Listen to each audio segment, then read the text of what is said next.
Hey teachers, it's Katie, and in this video I'm going to show you some of my favorite features of Hapara, which are the open tabs and the send message and the smart share button up here in the upper right. So let's start with the open tabs. As a teacher, I always hate how long it takes, especially my younger students in 6th grade even. It takes them so long to type in a web address. So this way, using the open tabs button, I'm just stalling, can you tell? Using the Open Tabs button, you can instantly open tabs up on students' Chromebooks or their Macs or whatever device they're in, as long as they're signed into their Mount Vernon Gmail and their Mount Vernon Google. Pro tip, you may want to tell students that you're about to open tabs for them, because if they don't know it's coming, they might freak out or they might accidentally close the tab that you just opened for them. So tell students that you're going to do this. Then what you can do is insert a link to a website. So for example, this is pretty easy. For example, CNN.com. You have the option, you can open that tab on everybody's Chromebooks or device, MacBook, whatever.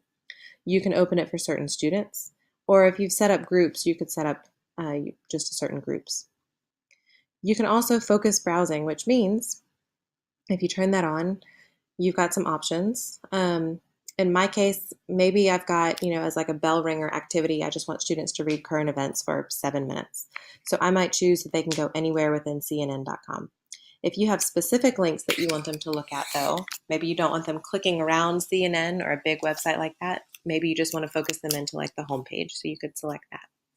You've also got an option to lock them in to that particular web page.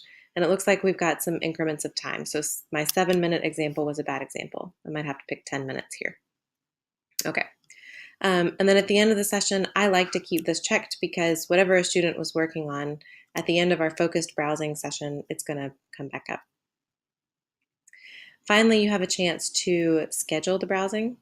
So for example, if you want to go ahead and like set and forget this, maybe I want to set something for Friday morning at 8 o'clock when my class starts. So you could have something ready to go. That way you as a teacher aren't scrambling to do this as students are entering the room and that sort of thing. I'm not actually going to do that because I don't want them to see this Friday morning at 8. You do have an option, you probably saw this earlier, you've got an option to enter up to 10 tabs here, which is really useful. A couple uses I've seen teachers use this for. Of course, the bell ringer is pretty popular. If you've got students doing any sort of independent activity, it helps a lot of times to focus them into browsing. That way they can't be distracted by games or that sort of thing if you're not actively monitoring them. I've also seen some teachers use this for a mindfulness exercise. I thought that was pretty unique. So you can actually send students, for example, a YouTube video, lock them into the YouTube video on mindfulness, and it will remove all distractions, and students have to focus on that video on mindfulness just for a couple minutes. So you've got lots of options on how you might use this, but I found it to be very useful in keeping students accountable and saving yourself time so students aren't having to click links or enter URLs by hand. All right. I also really like the send students a message piece. So this has been useful when I taught 7th and 8th grade. I used to have students go work in lots of different places. I might have some students in the classroom, some students in the hallway. And so I used this particular feature in lots of ways. But one might be, I can quickly send all students a note to say, come back to class in a couple minutes. Again, if you've got groups set up, you can send a note to certain groups, or you can send a note to certain students. So right now, it's not actually going to let me search students because no one's online. I'm making this video at 10 o'clock at night, and Hapara doesn't monitor kids outside of the school day. All that said, you can send lots of different messages like, stay focused, or I like what you're doing here. You can give students feedback. There's lots of different options you have for giving them messages. Finally, let me show you, sorry, the cat's playing in the background. Smart Share is one of my all-time favorite features of Hapara as well. So as a teacher, Smart Share kind of replaces the old school making photocopies on a copier. And this allows you to share things from your Google Drive with all of your students instantly. So one thing you can do, there's lots of ways to use SmartShare. You can select files, and this will ask you to, let me see if I can just share my syllabus, for example.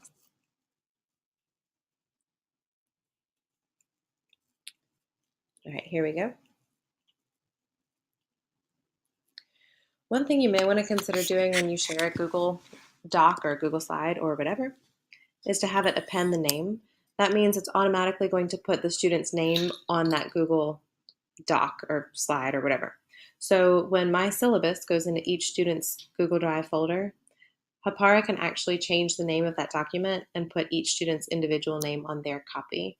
It's kind of like when you ask your students to put their name on a worksheet. Like the first thing they do when they get the worksheet is to put their name on it. Hapara can do that for you if you hit append name. And I think that's useful, especially if you're asking students to interact with whatever you're sharing in some way. That way, in your Google Drive folder, you're not going to have 18 copies with the same name. You have 18 things, but you can see each kid's name on the document. So it's easy to tell whose is whose. You also have some options around how you want it to copy. So in this case, I don't want my students to interact with this in any way. I just want to share it and read only. It's a syllabus. They don't need to make any changes. I imagine you might have some things where you want students to comment. So perhaps it's something that you're soliciting feedback on and you want to share a document so they can comment. You can also do share, read, write. This is this is one document that you're sharing with your entire class and you want them to be able to edit it. So use this one at your own risk. You may have to do some training with your students at first. I know if I just shared a document this way with 18 kids and I didn't give them a heads up on how to interact with it, they would be deleting each other's text and writing all over each other and that sort of thing. But this is useful if you want to have the entire class collaborating on one particular document. You may just need to coach them on your expectations. The last one, and the one that I see teachers used most often, is actually the first one listed here. It's copy. And this is where that append name comes in really useful. So what copy does is it puts in a copy of the document into each student's Google Drive. And if you append the name, it attaches their name to it. And they've got full editing rights.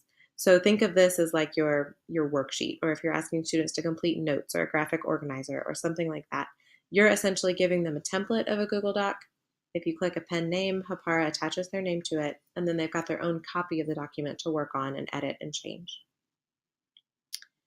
Finally, you've got an option of who to share it with. By default, I'm looking at my first section, so it's going to go there. But let's say I also wanted to send it to all of my other sections. I could do that too, in theory. All right, there we go. Okay, so it looks like you have to click on the name of the course, not that little down arrow, and then click the check mark. Okay. So I'm not going to go ahead and smart share this, but if you did, you would see that particular document appear in everybody's folder here. So those are my 3 favorite features in Hapara: the open tabs / focus browsing, the message, and the smart share. Give them a try, let me know what you think, and let me know if you have any questions.